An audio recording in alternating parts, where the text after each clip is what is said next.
en sachant que quand vous achetez un vêtement chez Zara, vous avez genre mais toute la merde qui va avec.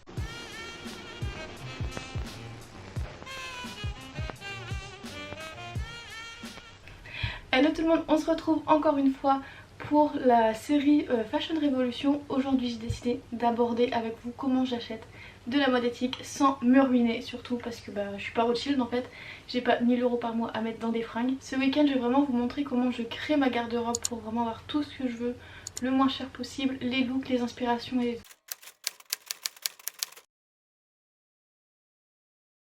Donc pour moi la partie la plus facile c'est d'acheter de seconde main, et là il y a plein de possibilités.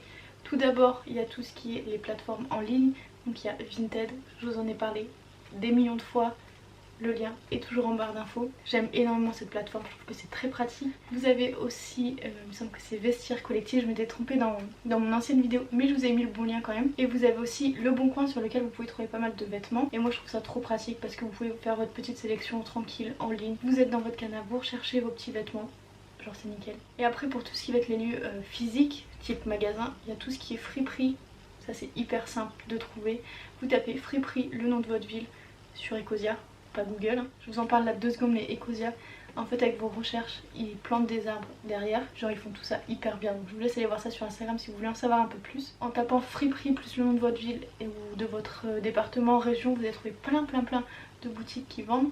Il y a une chaîne qui s'appelle Dingue Fringue, en tout cas c'est dans le Pas-de-Calais et aussi en région parisienne, donc je suppose qu'il y en a un peu partout en France. Si vous allez dans ces friperies c'est pas trop mal, c'est quand même bien organisé donc on s'y perd pas trop et on trouve pas mal de bons trucs, les prix sont pas du tout excessifs. Si vous allez à l'étranger, sur le blog j'ai fait 2 articles, un sur les friperies à Barcelone et un sur les friperies à Bruxelles que j'ai pu tester.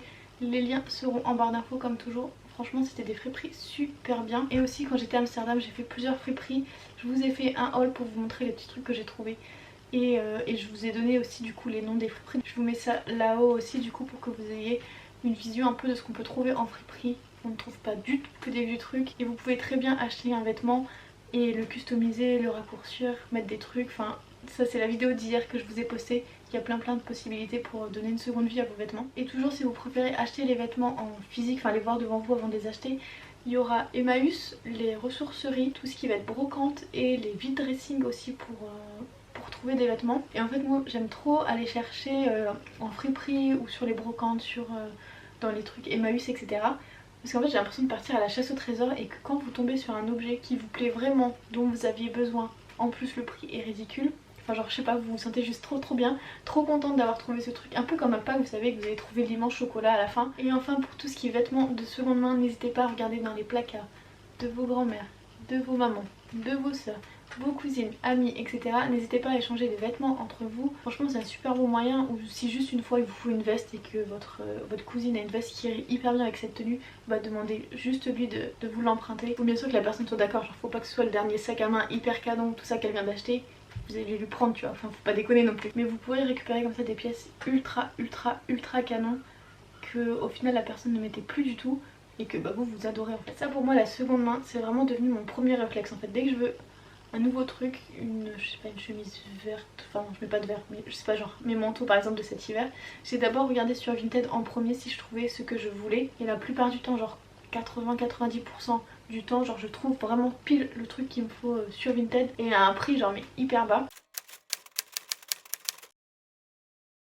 La deuxième option c'est de se diriger vers tout ce qui est mode éthique. C'est idéal pour tout ce qui est les basiques, si vous voulez des t-shirts, des affaires de sport. Je vous ai fait plusieurs vidéos en collaboration avec des marques. Il y a une vidéo que j'avais fait il y a quelques temps où je vous présentais 2 t-shirts de la marque Le Basique, où je vous montrais en fait plusieurs tenues pour lesquelles les porter pour plusieurs occasions. Franchement les t-shirts sont hyper bien, ils n'ont absolument pas bougé. Par exemple là c'est le cas avec Organic Basic. J'avais pris les vêtements de sport parce qu'en seconde main je trouve que c'est assez délicat puisque par exemple pour la brassière de sport il faut quand même qu'il y ait un certain maintien. Et si la personne l'a porté pendant 10 ans, clairement le maintien n'y est plus du tout. Pareil le legging c'est quelque chose qui peut quand même se détendre assez vite. Et si c'est pour acheter un legging qui descend quand vous faites des squats, des pompes, je sais pas quoi, enfin franchement c'est la galère. Et là franchement genre j'étais conquise de ouf. De toute façon là je suis venue chez mes parents, je les ai pris en fait parce que je les adore vraiment. Ils sont hyper confortables. forcément l'aspect éthique est incroyable. Vous avez aussi la possibilité d'acheter je crois les sous-vêtements par pack de 2 ou 4. Les chaussettes c'est pareil, il me semble que même les t-shirts vous pouvez les acheter en plusieurs. Donc genre si vous avez une famille, des frères et soeurs, des amis qui font la même taille que vous, bah vous pouvez acheter pour plusieurs personnes et vous divisez en fait le prix. Déjà ça peut réduire vachement les coûts et franchement cette marque moi je l'adore. Les prix de la mode éthique commencent à diminuer, je crois que le t-shirt c'est 30-40 € quand vous allez chez Zara. C'est plus ou moins le prix d'un vêtement, en sachant que quand vous achetez un vêtement chez Zara vous avez genre mais toute la merde qui va avec, c'est-à-dire la pollution, le travail forcé, l'esclavage, le transport, l'impact, tout ça, tout ce que je vous ai parlé dans ma vidéo de lundi, bah vous l'achetez en fait. Là vraiment dans la mode éthique on est sur un prix où le textile est choisi correctement pour éviter de polluer un maximum, où les travailleurs pour faire le textile, pour coudre etc sont vraiment payés à un prix juste et on n'est pas dans de l'esclavage, où en général le produit ne fait pas 36 000 fois le tour de la terre. Alors, en général c'est fait en Europe. Après si vous voulez vraiment trouver des vêtements particuliers en version mode éthique, il y a Céline du blog Is No Good qui a fait un moteur de recherche hyper intelligent le truc, où vous mettez ce que vous recherchez, par exemple une paire de baskets ou un manteau, vous mettez les caractéristiques que vous voulez, par exemple que ce soit vegan, que ce soit fait en France, etc. Et ça vous sort une liste d'articles en fait qui peuvent vous intéresser. Je trouve ça incroyable. Je vous mets aussi le lien en barre d'infos, dis donc cette barre d'infos va être immense.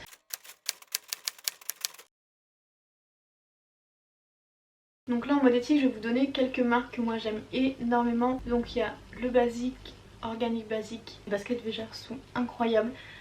Elles sont pas hors de prix, le prix se rapproche vachement des prix de baskets type Nike, Adidas etc. C'est dans le même ordre de prix sauf que bah, vous avez toute la partie éthique qui est mais tellement mieux, enfin genre c'est même pas comparable en fait. Sachez que sur Vinted vous pouvez en trouver énormément de baskets Veja. Pour les chaussures il y a aussi la marque Nae, franchement elle me tente de ouf. J'ai vu une petite paire de sandales avec un petit talon avec en fait ça remonte sur la cheville pour se fermer, je trouve ça trop mignon. Ça fait déjà 2 ans que j'ai pas craqué, je pense que cette année je vais les acheter. Il y a aussi tout ce qui est les sandales, je crois que c'est Kejak. C'est fait en France vers Saint-Tropez il me semble. C'est magnifique, là c'est un peu plus cher, il me semble que c'est aux alentours de 200 € la paire de chaussures. Mais franchement les modèles sont incroyables et ça ressemble à un modèle que j'avais acheté en Australie. Donc je pense que je vais d'abord finir le modèle que j'avais acheté en Australie et après je me dirigerai vers cette marque. Mais ils ont vraiment des modèles ultra canons. Donc ça c'est vraiment les marques coup de cœur. Pour tout ce qui est sac à main, moi j'avais acheté des sacs Sabrina il y a pas mal d'années. Là j'en vois un qui est là, c'est la petite pochette. Je le prends toujours pour aller en soirée depuis 7 ans. Donc je peux vous dire que ce sac on a vu, mais que ce soit du froid, de l'alcool dessus. Il a été en Australie avec moi donc j'en étais dans un backpack tout serré etc. Comment vous dire que le truc il était testé et retesté quoi. Il est impeccable, franchement ces sacs à main sont hyper bien. Je pense que cette marque est vraiment sous-cotée parce que la qualité est incroyable, les modèles sont assez originaux, les prix mais genre sont pas du tout excessifs. Après si vous voulez une marque un peu plus tendance, il y a les sacs de chez Balzac Paris. Toujours pour les sacs, j'ai trouvé mon sac de voyage chez Mr K, je sais plus combien il était, il me semble qu'il doit être peut-être à 50-70 € le sac, mais il est immense, genre il est vraiment très grand. Et après il y a aussi les sacs de Rive Droite où ils font des pochettes, franchement cette marque elle me tente de ouf. Ils font des petits sacs de ville où dedans vous pouvez mettre l'ordi, il y a des sacs un peu plus petits, des sacs de voyage, il y a des pochettes pour mettre les ordis, les trousses de toilette. Franchement je trouve ça trop beau ce qu'ils font. Et eux en fait dans la doublure c'est vraiment des tissus qu'ils réutilisent, genre c'était des chutes à la base, ils les réutilisent pour faire leur doublure de sac à main, je trouve ça incroyable. Les prix pareil ne sont pas hors de prix il me semble. Et ensuite pour vous conseiller des bijoux, en fait je me dirige de plus en plus vers les petits créateurs. Donc déjà ça fait marcher l'artisanat local, la qualité est genre 1000 fois plus supérieure qu'un truc que vous achetez en fast fashion qui au bout de une semaine le truc rouille. Un bon moyen pour trouver des créateurs c'est tout simplement sur Instagram, la plupart du temps ils sont sur Instagram. Sur Etsy aussi vous pouvez en trouver pas mal. Donc là moi j'ai cette bague-ci où c'est un demi-franc qui a une valeur sentimentale mais juste incroyable. Genre cette bague je peux pas vivre sans clairement. C'est une pièce que moi je lui ai envoyée pour en fait qu'il me la fasse monter sur une bague. Vous lui envoyez la taille, vous lui envoyez la pièce que vous voulez qui a une valeur sentimentale pour vous ou pas, vous pouvez prendre de n'importe quelle pièce. Il en a aussi il me semble. D'ailleurs il y a ma pote Cindy de la chaîne Cindy Gate qui avait fait il me semble avec son dernier dollar. Je sais plus si c'est australien ou américain, mais pareil la bague elle est canon. Après là j'ai deux petits colliers qui viennent de créateurs australiens que j'ai acheté sur la plage de Bondi Beach. Donc il y a celui-ci avec des petites perles et là il y a mon signe astrologique qui est Lion. Est-ce que vous avez deviné ou pas? Pareil, j'ai plus les noms en tête mais je sais que sur Instagram je les retrouverai, donc je vous mettrai tout ça en barre d'infos si par hasard vous êtes en Australie. Après je trouve que d'acheter des bijoux australiens pour se les faire livrer en France c'est pas ultra éthique. Quoique j'étais à deux doigts d'acheter des maillots de bain australiens parce que j'avais adoré la marque. Ah mais il y avait cette marque, je vous ai pas parlé. Il y a deux marques de maillots de bain. C'est des marques australiennes. Ah pareil, j'ai plus exactement les noms en tête. Mais c'est vraiment magnifique. Et je me tâtais à racheter quelques maillots de bain. Notamment j'en ai vu un rouge de pièces canon. Mais je me suis dit, Hélène, est-ce que c'est raisonnable de faire venir tes maillots de bain de l'Australie? Je pense pas. Mais ça me tente. C'est pas forcément genre le plus éthique. Mais après vous faites ce que vous voulez. La dernière créatrice que j'ai trouvée, il me semble qu'elle est basée à Paris. En région parisienne en tout cas. C'est Coco Access. Les bijoux sont incroyables. Elle fait principalement des bagues. Mais je pense qu'elle... Non, elle fait aussi des boucles d'oreilles. Et franchement genre les bijoux, mais ils sont trop canons. C'est des bijoux assez différents de d'habitude. Et ils sont trop beaux. Les prix sont pas hors de prix. Je pense que c'est entre 20 et 40 € la bague en argent.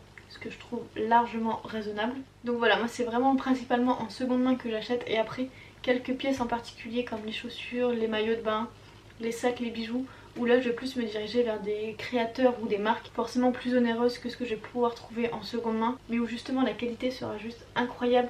Et le prix, en fait quand on reporte à des prix de grandes marques type une Veja comparé à une paire d'Adidas, le prix est équivalent. Si on compare des bijoux faits par un créateur qui sont aux alentours de 30-50 € et des bijoux que vous allez acheter à Histoire d'Or, c'est plus ou moins kiff pour une bague en argent. Donc franchement si vous investissez dans des produits qui vous plaisent, qui sont pas tendance au moment actuel, c'est à dire pas que ce soit sur un effet de mode mais qui est assez neutre pour passer avec pas mal de tenues, achetez-le, vous n'en serez pas déçus, vous allez le garder des années, ça c'est sûr. Et genre un sac Sabrina, ça vous fait peut-être 3 sacs chez Zara, mais je vois ma soeur des petits sacs noirs qu'elle a acheté chez Mango, Zara, H&M, elle en a plein et tous au bout d'un moment en fait ils se cassent. Et moi celui-là je me dis mais ça fait 8 ans que je l'ai quoi. Si vous avez en tête d'autres marques éthiques vraiment avec des produits vraiment de super bonne qualité que vous avez déjà testé etc, n'hésitez vraiment pas à me le dire en commentaire parce que je suis toujours à la recherche de petites pépites. Dans cette vidéo je vous ai vraiment donné ma façon de faire, il y a peut-être plusieurs façons mais en tout cas c'est comme ça que moi je décide d'acheter mes vêtements, mes chaussures, mes accessoires de mode etc. J'espère que ça vous a plu, je vous dis à demain dans une nouvelle vidéo et je vous fais de très gros bisous.